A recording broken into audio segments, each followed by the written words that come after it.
20 लाख करोड़ रुपए का एक पैकेज।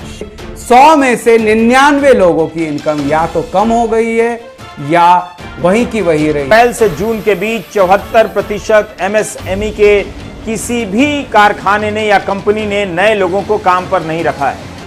मंदिर वही बनाएंगे, दुश्मन देखते रह जाएंगे। दुश्मनों का काल आ रहा है रफाल। अच्छे दिन। हमारे भारत में कोई ना कोई मुद्दा सुर्खियों में रहता ही है। क्या उन मुद्दों का हमारी निजी जिंदगी से कोई ताल्लुक है भी या नहीं, बिना जाने हम उन मुद्दों पर ध्यान देते रहते हैं। मोदी जी के 2014 में चुनाव जीतने से पहले एक नारा काफी प्रचलित हुआ था, अच्छे दिन आएंगे। अच्छे दिन। अच्छे दिन।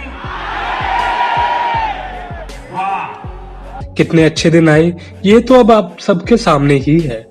देश में मंदी की मार, बढ़ती महंगाई, बेरोजगारी, गिरती अर्थव्यवस्था, इन मुद्दों पर तो अब मीडिया ने भी ध्यान देना बंद कर दिया है। भारत में जब कोरोना अपने शुरुआती दौर में था तब पूरे देश में लॉकडाउन लगाया गया।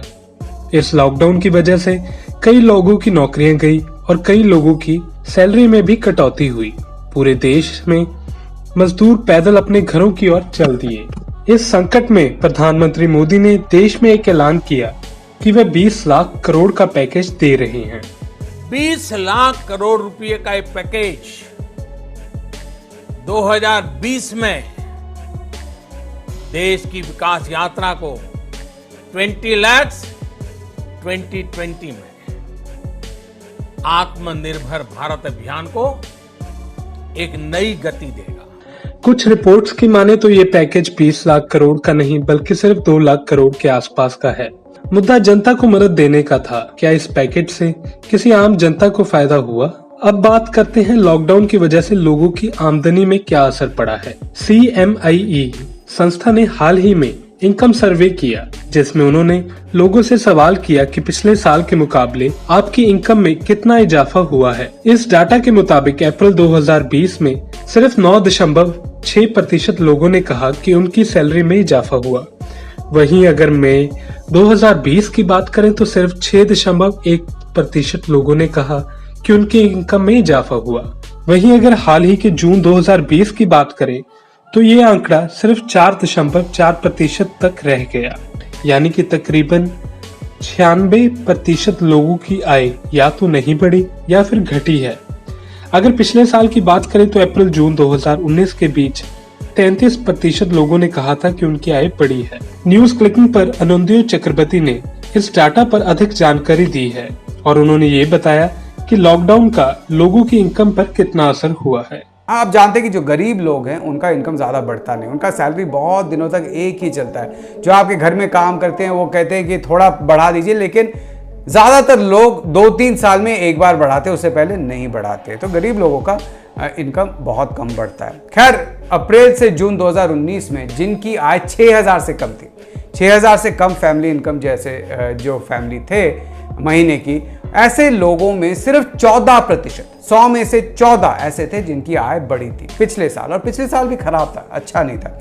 इस साल सिर्फ 1%। यानी कि आप कंपेयर करके देखिए, अप्रैल से जून 2019 में 14% और वही अगर मैं इस साल आकर देखूं तो सिर्फ 1% बढ़ा है। तो लॉकडाउन का इनका इम्पैक्ट क्या है कि 100 में से 99 लोगों की इनकम या तो कम हो गई है या वहीं की वही रही। CMIE द्वारा दिए डेटा को लेकर NDTV के वरिष्ठ पत्रकार रवीश कुमार ने भी कुछ अहम जानकारी साझा की है। सरकार कभी नहीं बताएगी कि कितने लोग तालाबंदी के दौरान बेरोजगार हुए हैं, उनकी सैलरी बंद हुई है। कोविड क्वार्टर यानी अप्रैल से जून के बीच 74% MSME के किसी भी कारखाने ने या कंपनी ने नए लोगों को काम पर नहीं रखा है कि 11 करोड़ एक अनुमान के हिसाब से इस सेक्टर में लोग काम करते हैं। अगर इसमें से 5 करोड़ लोग बेरोजगार हो जाएं तो ये कोई सामान्य बात नहीं है। ये वही सेक्टर है जिसके कंधे पर सवार होकर मेक इन इंडिया को सफल होना था, जो फेल हो गया।